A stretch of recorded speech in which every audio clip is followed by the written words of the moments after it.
What the hell? What the hell? What the hell? What the hell? What the hell? What the hell? What the hell? What the hell?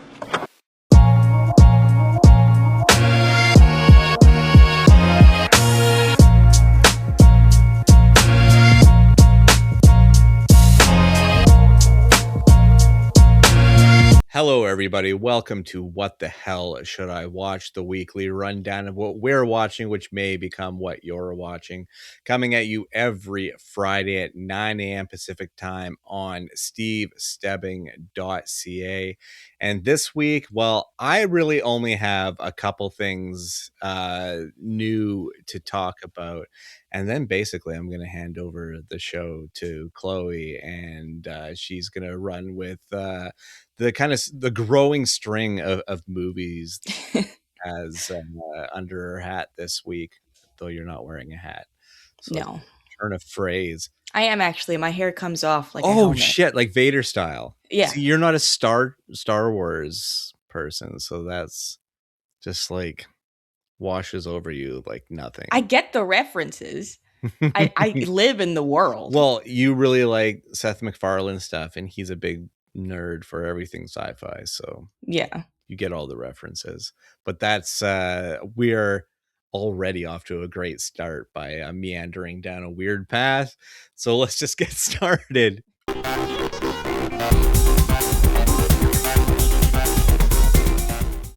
Fresh for your eyeballs this week, and this is one that I kind of gave a little mini review before VIF started last year, but Chandler Levack's new film that it feels very kind of autobiographical in its scope finally hits theaters and out from Elevation Pictures.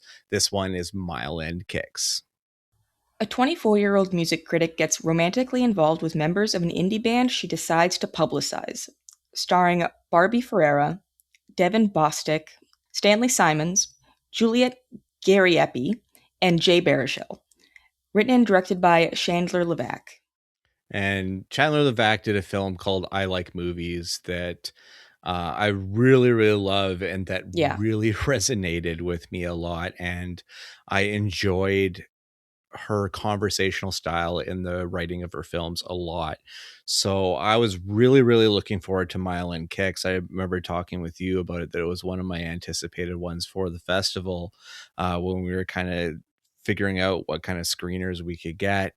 And it felt like this one took such a long time to secure some sort of release. So I'm glad it's finally here, because it is a really, really great character piece that Chandler's delivering here, that is her life, because she was a young woman that moved from Toronto to Montreal to work for Spin magazine.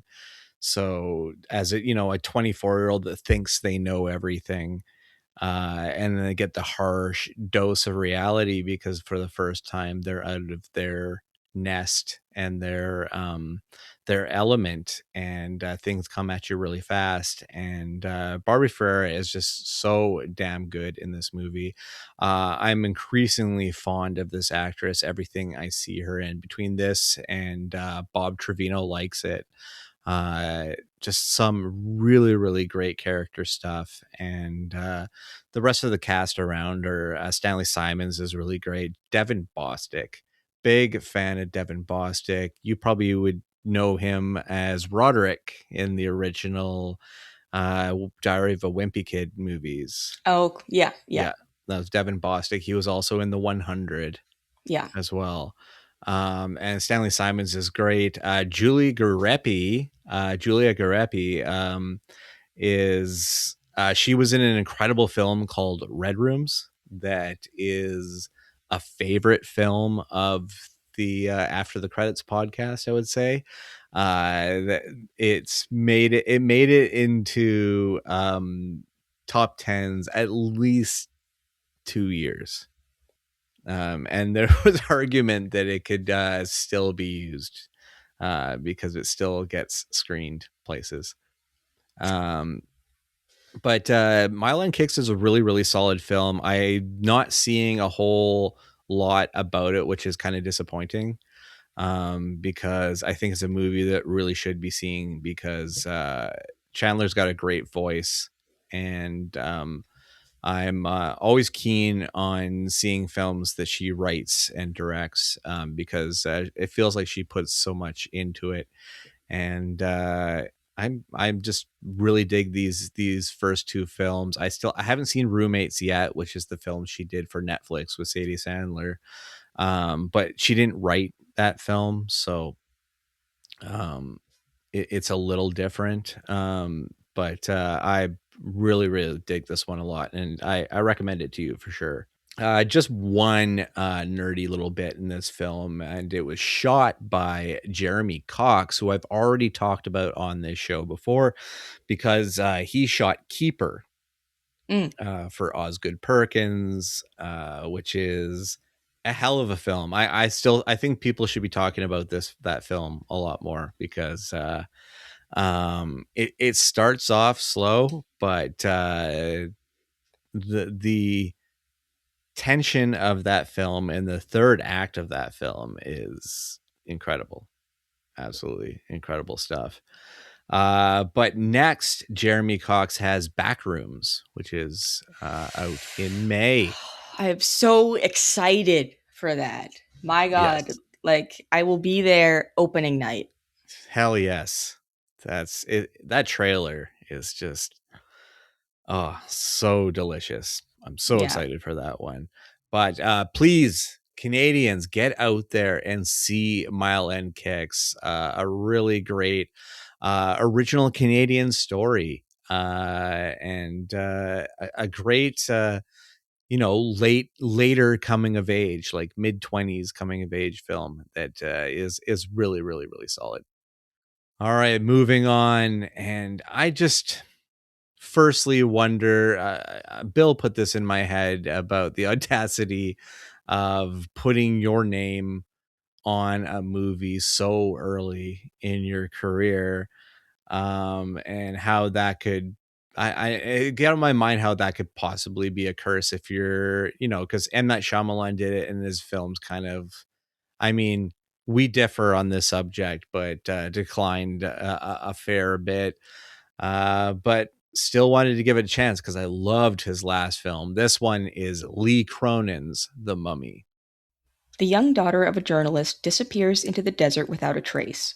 8 years later, the broken family is shocked when she is returned to them, as what should be a joyful reunion turns into a living nightmare. Starring Jack Rayner, Leia Costa, May Calamawy, Natalie Grace, and Veronica Falcon. Written and directed by Lee Cronin. This movie, I haven't seen it, but the trailers, it's just giving Evil Dead. It's funny that you say that, because honestly, this movie feels like the slow slide into Evil Dead, but just with the mummy child and kind of Egyptian connotations. They could have just done Evil Dead Egypt edition. Well, it's really funny that because as of the day we're recording this, they released a minute and 15-second teaser for Evil Dead Burn. Okay. That looks very, very, very interesting. And being that clearly I love the Evil Dead, I'm very excited for that one. Yeah. But yeah, this movie just slowly devolves into Blumhouse's Evil Dead, but with a universal monster. Like, the goal that Lee Cronin was saying was just to make the scariest mummy movie ever made, and okay, it was the grossest, that's for sure. It was I at times oversaturated in grossness. It did, like, there was a line that Katie, possessed mummy Katie gives to the youngest daughter. She says, I just all of a sudden felt like exactly that we were exactly in Evil Dead territory. and that it had switched gears again as a movie. But prior to this, before, like, you know, once retrieving their daughter, and like when the interrogation scene of the parents after the daughter is kidnapped in Egypt is so hilariously terrible. It's really, really, really terrible, and like some over the top shit from Jack Rayner that is just too much. But like once they, you know, get Katie back, once she's discovered and everything, just the naive, like not even naivety, but like denial of taking this child who is like clearly fucked up. Clearly so fucked up and like twisted and like bloated and like looking like a dead body essentially, and bringing her home and being That's like, just what she looks like. come meet your sister and all this kind of stuff. Like there's just so much just holy shit denial. There's a scene where they're cutting her nails and everything, and of course it leads to a skin ripping, right? Because they're cutting her toenails and all that kind of stuff. Because Lee Cronin, above all, is just being fucking gross. But it is constantly denial and stupidity. And the thing at the end of it all is it's not scary. And that's the thing that hurts it the most. It's just gross. And then tries to be like over the top gross. So it just... it kind of, and again, like it doesn't know what type of movie it was really trying to make, because even before that, some of the dark humor beats in it just are confusing of what tone you're trying to set for your film. So there's and it's way too long. It's 2 hours and 15 minutes long, 2 hours and 16, something like that. Why is it so fucking long? I just...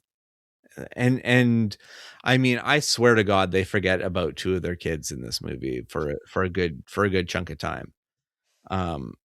Or that's just the way the editing of this film makes it. It's baffling. It's honestly incredibly baffling. Did you get, because when this movie was brought up on After the Credits, everyone was kind of like, oh, the trailer for that is just terrible. Did you get that vibe from you just got Evil Dead from the trailer? But did you get that it might be good? I wanted it to be good, but then like seeing the trailer like a couple times, because it's been shoved. Yeah. Like, I've seen a bunch of times. Yeah. Yeah.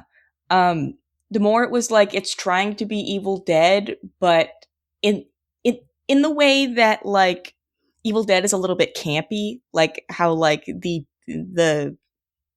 I forgot what they're called. But like when they get Deadites, the Deadite, like, yeah. Right. I was gonna say that, but I was like, that's it though. But I guess it's the same shit. They make like jokes and whatever. Like they're like dark jokes or whatever. Yeah. And it was like doing that, but it wasn't coming off well. No. Like it did in Evil Dead Rise. Yeah. So it just it felt like a hollow imitation that slapped on the Mummy branding to reach like to like nostalgia bait a little bit. Pretty much.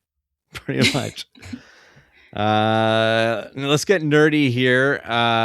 The score for this one was done by a guy I've already talked about before. It's done by Stephen McKeon, who did the Ben Foster and Colby Schmulders, everybody. Colby Schmulders film Sharp Corner. Oh yeah, did the score for that one, which we both saw and gave good review. And it was shot by David Garbett, which is another thing I want to bring up. Is there are certain shots that Lee Cronin just fucking loves and completely overuses, which were delightful in Evil Dead Rise, but because like when it's in a bad film, you notice it more. And as much as he was trying to make this movie cool, it just kind of got frustrating. And there's just, I don't know, that this movie really, really, really turned me off on the Lee Cronin train here. But Garbett also did Sweet Tooth for in the television field, Ash versus Evil Dead. So there's that more Evil Dead connection, and Spartacus Blood and Sand, which was for the same network, Stars. Super violent show. Some trivia here. Lee Cronin cites the horror film Poltergeist and the mystery film Seven as influence on this story. How?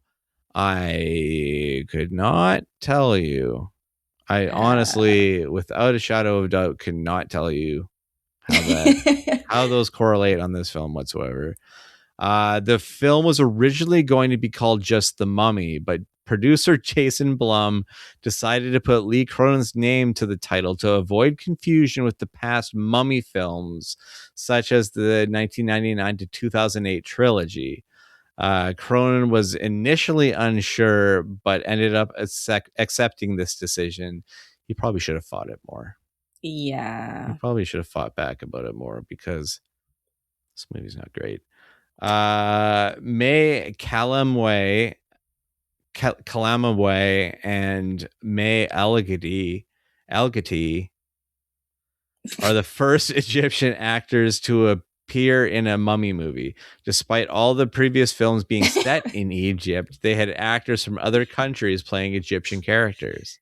Okay. Yeah, so there's real Egyptians in this movie. Well, didn't really help it.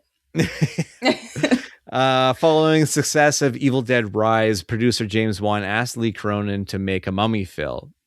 Cronin was not interested in it at first, so Wan asked him to make a terrifying mummy movie, and Cronin accepted it. Cronin turned down a sequel to Evil Dead Rise in order to take a risk by making this film instead, and now that sequel is Evil Dead Burn, which is done by the guy that made Infested, the French director. Right.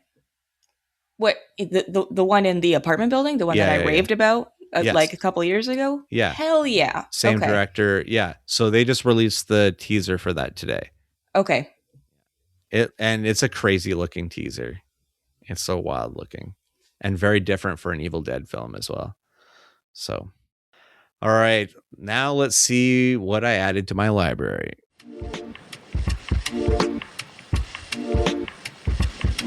Yes, this week I had more than a few things that came in. I actually had quite a busy week of new releases, and it all started off with this one, which is the next season 4 of Abbott Elementary, a show that I'm still playing catch up with.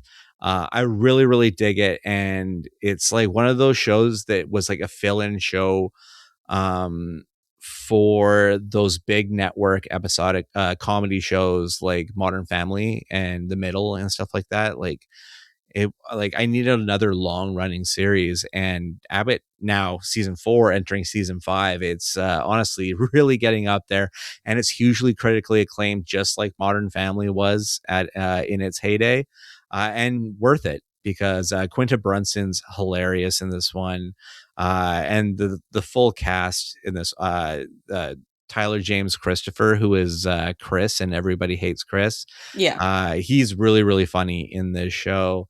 And there is also It's Always Sunny in Philadelphia crossover with this show as well, which is also a series I really like. And the crossover is honestly, they're both set in Philadelphia.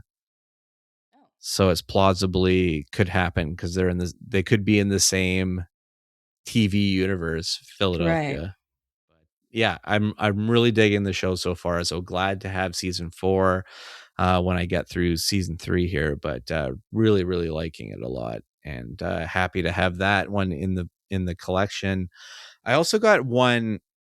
They sent me an email. Warner Brothers sent me an email about reviewing this Comedy Network release that's it has the distinction of being the first Cartoon Network miniseries ever produced, and it's called Over the Garden Wall. And it honestly has like such an interesting cast to it because it's Elijah Wood, Melanie Linsky's in it, Christopher Lloyd. Like it has like a pretty solid group of voice actors to do it, and looks like it's like a very fascinating little animated event television at the time. So I definitely felt I needed to pick that one up.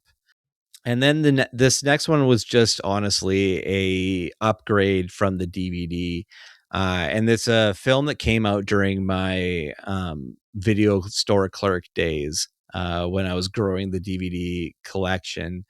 And previously viewed, I made sure I stowed this one aside. I got a film called A Lot Like Love that had Ashton Kutcher and Amanda Peet. And Amanda Peet is an actress, as I talked about last week on the show with Fantasy Life. I love Amanda Peet, and her just being the main or the romantic main will make me watch a movie. And I've always thought that this film was a little bit underrated. So when I saw it pop up on the order form for Moviezing Allied, I thought it was kind of a no-brainer to add that one. As well as another one, and this is one, I think this is just like part of my push to own everything Hanna-Barbera. I mean, it's classic cartoons for me, and some of these ones I don't even remember, but I have such a curiosity to pick them up. Like I picked up the original Space Ghost a while ago, and I think it was the Goblins or the Hobgoblins or something like that. Just like this random, or no, sorry, the Humanoids. The Herculoids. There we go. I got it right this time. I got the full series on that one. So this one I got more in line with the fact that I already own the complete series of what this is a spin-off of, but I got the new Fred and Barney show because I do own the complete series of the Flintstones. So this was a series that only lasted 17 episodes, was broken up into 2 seasons. But it only played for between February and October of 1979. So it was 2 seasons only within the year of 1979. So yeah, obviously didn't do very well, but I feel as the completionist in me, I needed to add that one. But full disclosure, I don't have either of the live action ones in my collection. Have you seen the live action movies? I know the Flintstones live action. Oh yeah, I know. Yeah, both of them. I've seen both of them. Yeah, multiple times, too many times actually. It's like a couple times a year. Oh, that they get watched. Oh God! Wow. Well, that's sad. What do you mean? The one with John Goodman is good. It's got Kyle MacLachlan. It's got Halle Berry. It's got Rick Moranis. It's insane. Like that one is so good. It's got friggin' Rosie O'Donnell. Like yeah. Yes. The Viva Rock Vegas though is kind of ass. But that's what I'm talking about. Yeah. Stephen Baldwin. Yeah. Yeah. That one's not my favorite. Okay, but it still gets watched. So. That's fair. And finally, on 4K, probably one of the best sports films ever made, in my opinion, and maybe my favorite baseball film. Moneyball with Brad Pitt and Jonah Hill is on 4K. I love this movie. Bennett Miller is an incredible filmmaker. And I think this film in particular is absolutely his crowning achievement. And this was just an absolute delight to watch in theaters. And I'm super, super, super pumped now that I have it on 4K because it's that damn good of a film. And to have it on the best format possible is perfect in my opinion. But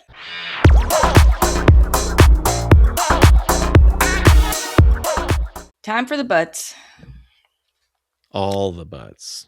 All of them. There's a lot of them. It's a whole butt party in here.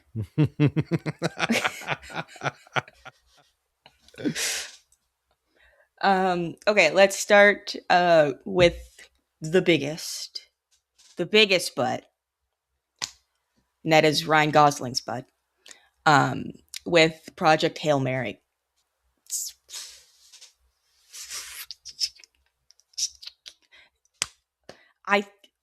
I was actually I don't know really what I was expecting. Like I was expecting it to be decent. Like I was expecting it to be in the same realm as like something like Gravity. But it was even better. Rocky is the most adorable alien that we've had in a space movie. Better than Paul Dano's giant spider. And I loved that spider, and that's coming from somebody who hates spiders with a passion. But Rocky was just so cute, and like the learning to communicate with each other bit, loved that. And I also think that this was the happiest ending to a space movie that we've ever gotten. I was expecting tragedy, absolute tragedy, but was very, very pleasantly surprised. This is definitely something that I'd watch again. Mm-hmm. Mm-hmm. I would agree with that. The rewatch appeal is off the charts. I can't wait to watch it with Jen, who hasn't seen it. Really? Wow. I know that she'll love Rocky. Mm-hmm. Yeah, I just really, really, really liked this movie, and it's Ryan Gosling, so.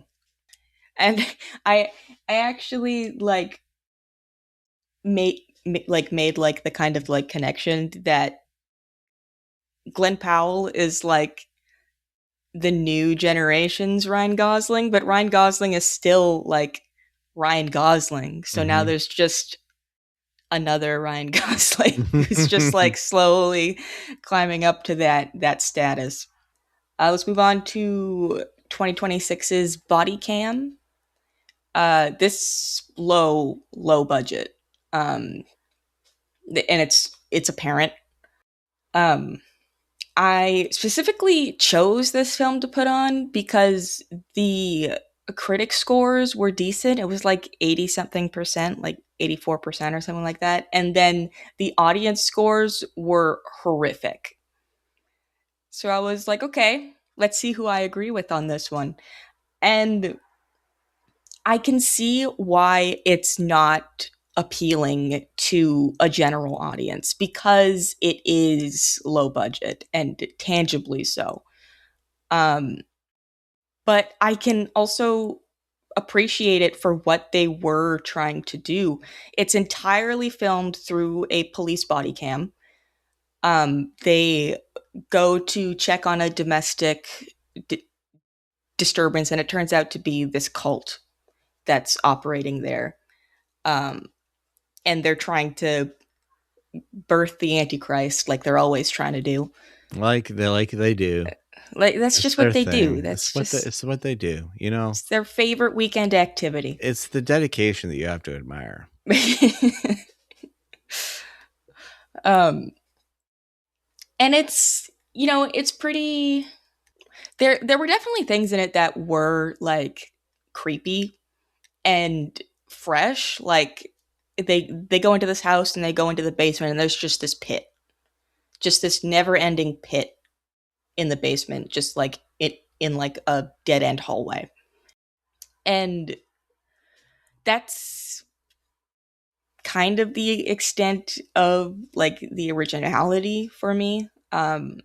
We got, you know, red spray paint all over the walls with runes and scary messaging.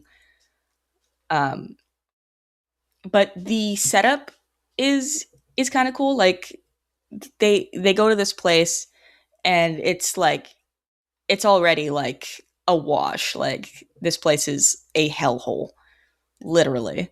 And what ends up happening is one of the cops ends up shooting the male that's living there, because he's just not responding. He's being a total weirdo. But the cop thought that he was holding a gun under his like towel thing, but it wasn't a gun. It was a newborn baby who the cop ends up shooting. No shit. Yeah, so that gets on them on Satan's bad list, and and then just all hell breaks loose, and then it gets a little weird and a little convoluted. Like one of the cops' dead sister comes up out of the hole, and I don't know. But I do appreciate that they did what they could with what they had, and they turned out something that was at least watchable. So I can appreciate it for that. But it's definitely not like a you have to go watch this type thing. And then next is Albert Nobbs. I'm not gonna lie, I was persuaded by YouTube Shorts to watch this movie. I was going to ask you what had you pursuing this film? I didn't know that this film existed. Yeah. I just started seeing clips of it on YouTube Shorts, and I was like, Meryl Streep dressed up as a man. No, Glenn Close. Right. Sorry, they look the same. And I'm actually really mad that I messed that up because I knew that it was Glenn Close. But and like I was really excited to watch this because I love like old timey British upper class stuff. Like I binged the entirety of Downton Abbey. Like that's just my thing. My guilty pleasure because I don't agree with it, but I like watching it. The cast around, because I was looking up this one. I've never seen this film. And Mia Wasikowska and Aaron Taylor Johnson as supporting role. That's not too shabby. Yeah. And I believe Glenn Close was in awards talk for this film. I believe she was nominated for an Academy Award, I think, for this film. And I don't, I want to, because I mean, this is the trans conversation in Hollywood film and in award season. This comes before Danish Girl, doesn't it? This released in 2011. Yeah, so that's before Danish Girl. I think was 2015. So this is like, yeah, this is the trans talk in conversation beforehand. Yeah. So and handled from what I've read and seen very well. Handled well, yes. There wasn't anything that was like, oh, that didn't age too well. And like kind of even if there was, it takes place in the 1800s. So well, like I mean, I had some issues with Danish Girl in some of the portrayal there. But yeah, that's just personally speaking. Right.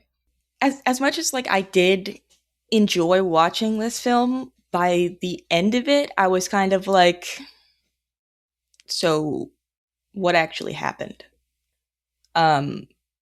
Because it's just a pretty anticlimactic and open-ended finale. Like, you don't really know what happens to anybody. Everything's just kind of sad.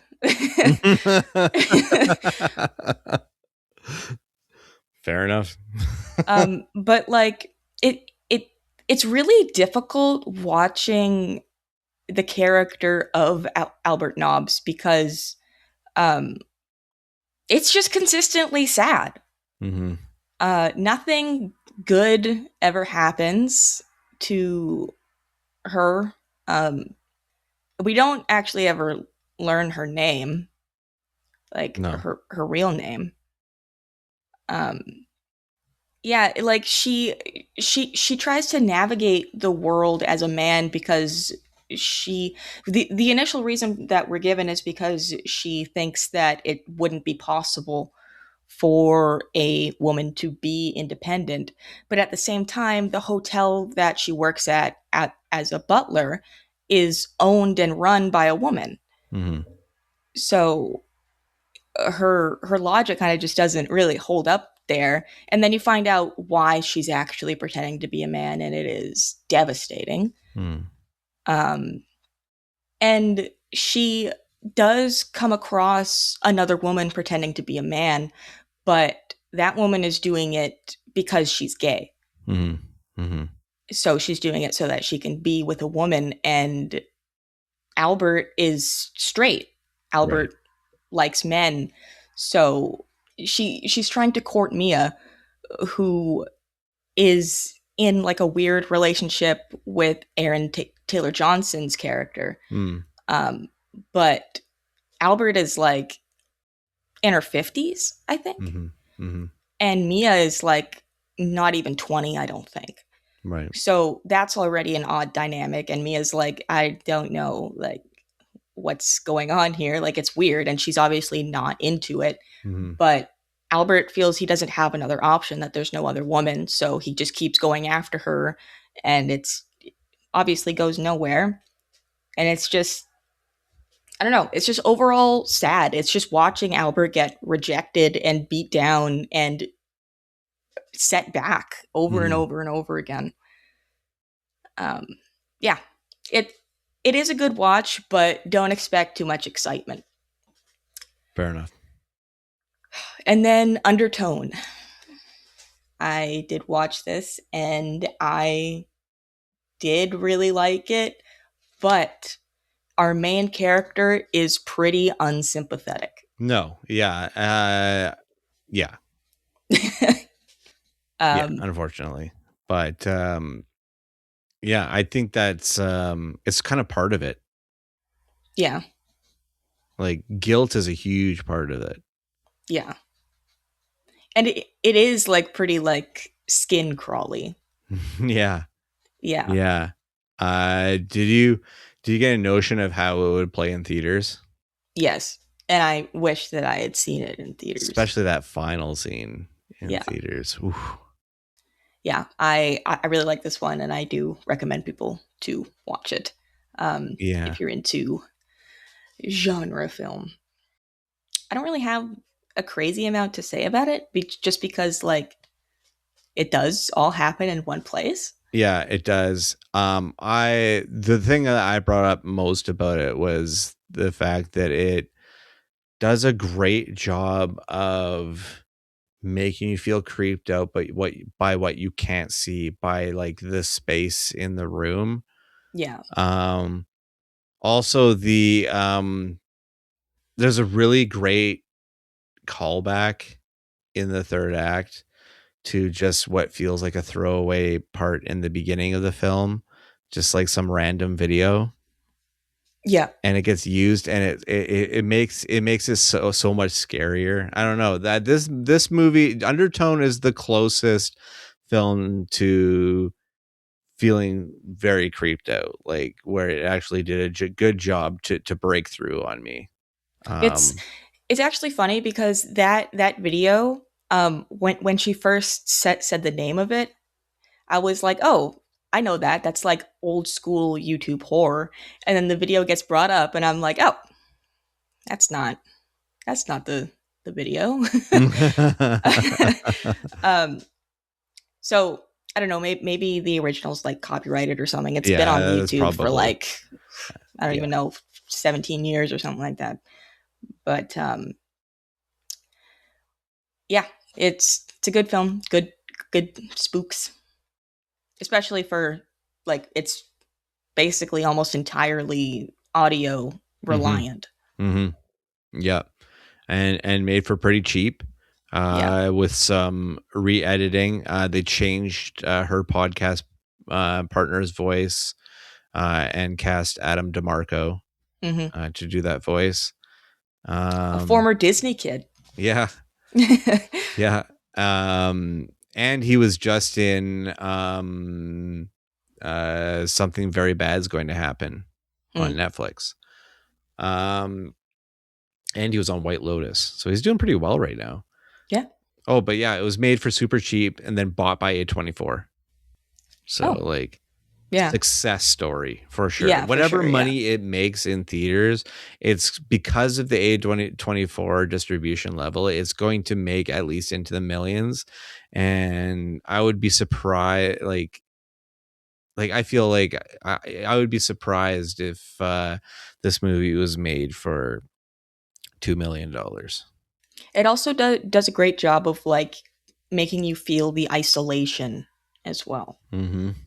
Yeah, that's what I really liked about it, especially with the headphone sound. Yeah. Of just And like nothing. yes, and for some of the sounds in the tape, and then she looks around, it makes you're like, oh, did that sound come from inside the house? Yeah. Like it makes you really, really second guess it, and I think that, Paranoia. yeah, $500,000 was made for $500,000 US, and yeah, the final poll on it was 18 million. Wow. Okay. So Not bad. Success. Yeah. You know. Yeah. All right. I'll move on now to a classic that I've just seen now. Julia saw this way before me, apparently, but I think this came out in 1998. Yep. And it is The Faculty with Elijah Wood, Josh Hartnett, Clea Duvall. Can't remember anybody else's name. I can run it down for you. Okay. Sean Hattasey's in this one, who was just in Ready or Not 2. Famke Janssen, Robert Patrick, Jon Stewart, really quickly, is in this one. Yeah. And her film debut, Jordana Brewster, who would go on to be Dom's sister in the Fast and Furious movies. Yeah. So yeah, that's a hell of a cast. And Robert Rodriguez made this film. Yeah. I really liked it. I mean, is that a surprise? No. This is part of the Dimension era. Where Dimension made a lot of films. They're pumping out a lot of films at the time. But there are some real fucking gems in there. And this is coming post From Dusk Till Dawn. You know, so, and then he's going to high school to do a high school like Body Snatchers thriller. Yeah, this movie's so much fun. I'm glad that you got to tackle it, you know, like almost 30 years after it came out. That's insane. So yeah, and it washed over you well, clearly. Yeah, definitely. It holds up. It does. I'm a little worried about the remake that was announced. I didn't even know about it until you brought it up. If I'm being completely honest. Yeah, I mean, like, I'm worried about this remake. I'm worried about the Mist remake. But I'm also not, because excited. It's Mike Flanagan, and Mike Flanagan's incredible. He did the Dr. previous Sleep. One. No. No. He did Dr. Sleep. He did The Life of Chuck. He's done a lot of Stephen King stuff. He did Gerald's Game on Netflix. Yeah. They are bringing on the director of the 2007 film, though, like for like consulting or something. So I got an update here on the Faculty remake. Robert Rodriguez is set to produce. The screenplay is being written right now by Drew Hancock, who wrote and directed Companion. Okay. I don't know how well that's gonna translate, but Companion's great though. Yeah, it is, but they're very different films. But yeah, the Faculty was so much fun. Love the cast. When I tend to look up the cast of movies when I start watching it, and I was like, "What? Josh Hartnett is in this? Who?" Like, you didn't recognize him, eh? No, I didn't. I didn't at all. He's young. A baby. Yeah, that's part of the Teen Beat era. Josh Hartnett. Yeah. Or he was in the teen magazines and, with terrible haircut. Terrible. It was so bad. The worst haircut. Yeah. Just love it. That's all. Nice. Well, we're almost ready to get out of here, but I got a few reminders to go over first.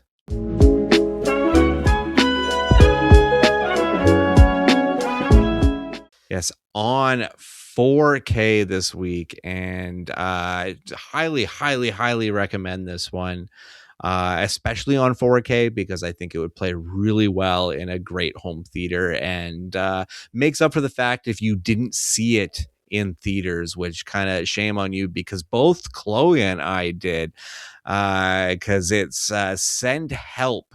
Rachel McAdams, Dylan McBrien, Sam Raimi delivering the ultimate madness. And I say all three of their names in like a trifecta because it really is. It's a three-way match of McAdams and O'Brien against their director, Sam Raimi, who's throwing everything at them he possibly can. To his gleeful laughter, I'm sure. But both of us reviewed this movie on the February 6th episode. And I think this was like the first great film of the year, if I'm remembering correctly, as far as our review level. Yeah. But I'll also say one that I enjoyed that's out on Blu-ray this week.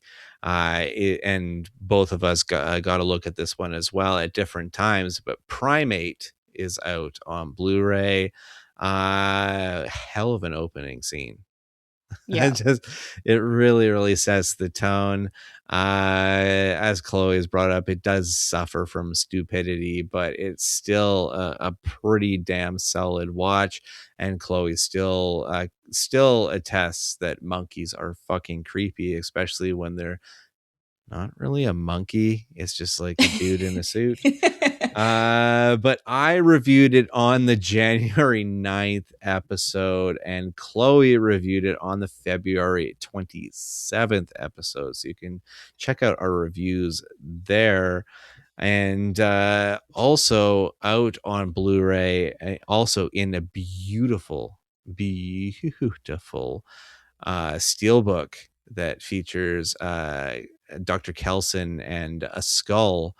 28 years later, Bone Temple is now out to own. It's in a steelbook? Yeah, it's in a steelbook. I don't Nice. know where they're selling that one, but there is a steelbook version of it, and it's really, really pretty. I've seen it online. Okay. I reviewed this one on the January 23rd episode, so you can check it out there. So that brings us to a close this week, but what are we going to talk about next week?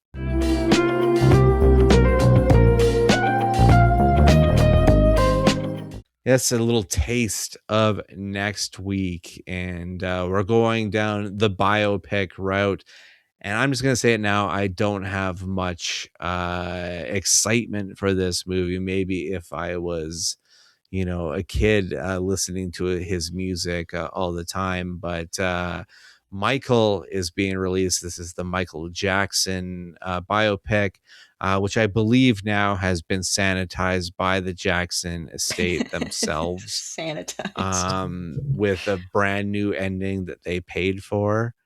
And from all I'm hearing, this is just like the greatest hits and nothing really deep about it. So I don't know. It also is over 2 hours. So say what you want right there. Also, and I saw this movie last night as part of the mystery movie at Landmark. So I'm excited to talk about it next week.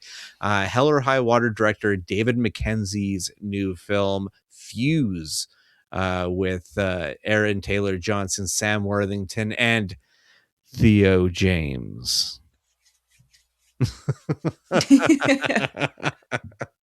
Say the line. What makes you think you can talk to me? I'm hoping that this movie gets shown closer to me because gas prices are stupid right now. But Mother Mary is out. This is the new David Lowery film starring Michaela Cole and Anne Hathaway and featuring music by Jack Antonoff and Charlie XCX and FKA Twigs. And this movie looks fucking gorgeous, and I love the trailer. It's so vibrant. I'm so into this film, and I love David Lowery because The Green Knight might be one of my favorite films ever made. And I really want to see this movie so badly. And then also speaking of Charlie XCX, there's a film called Eruptia that is out for people to see, and I have a screener for it, so I'm looking forward to checking that one out because it has really, really, really good reviews, and is getting comparisons to like the Before trilogy with Ethan Hawke and Julie Delpy, so that excites me. Apex on Netflix. It looks like Taron Egerton's hunting Charlize Theron in the forest and the rapids and so I don't know. That one looks fun. It looks like Edgerton's a psychopath and Charlize Theron is badass, like we know she is. I mean, she's fucking Furiosa for fuck's sake. Disney's nature documentary of the year, narrated by Josh Gad, Orangutan, is going to be as we're recording it, it's out now. But I'm going to bring that one, as well as the very award lauded Sound of Falling. A lot of great talk about this film over the award season. And let's head to television to finish it off. Stranger Things Tales of 85, which is an animated little spin-off series that takes place between season 1 and season 2 of the now ended Netflix juggernaut, we'll say. And also Man on Fire, which is a 7-episode redo on the Denzel Washington movie from 2004, 2005, 2004. I think around there. I think I'm right. But this is more towards the book. And Yahya Abdul Mateen III plays John Creasy in this one, and I've watched all 7 episodes, so I'll give my thoughts next week. But that brings us to a close here. You can find me on Twitter, Instagram, Letterboxd, Threads, and Blue Sky at the Stevel Dead. You can find me on Letterboxd at HoneyBunChloe. You can also find all of the episodes for this show on stevestebbing.ca or go to the YouTube page and please like and subscribe. You can also find us on shiftheads.ca. You can hear me a few different places. First, on After the Credits with Marina, Bill, and Melissa. You can find those episodes at atcpod.ca. You can also hear me on Tremble, the Horror Podcast with Kurt and Taylor. You can find those episodes at 3angrynerds.com. And you can also hear me now on Kelowna's AM 1150 every Friday just after the 8:30 news break. And you can also hear me on Shane Hewitt and the Night Shift, Friday nights at 8 p.m. Eastern Time on Toronto's News Talk 1010, found on the iHeartRadio network. You can also get all of those episodes wherever you get your favorite podcast. And that does it for us. We've emptied out our list for this week, so until next week, bye-bye.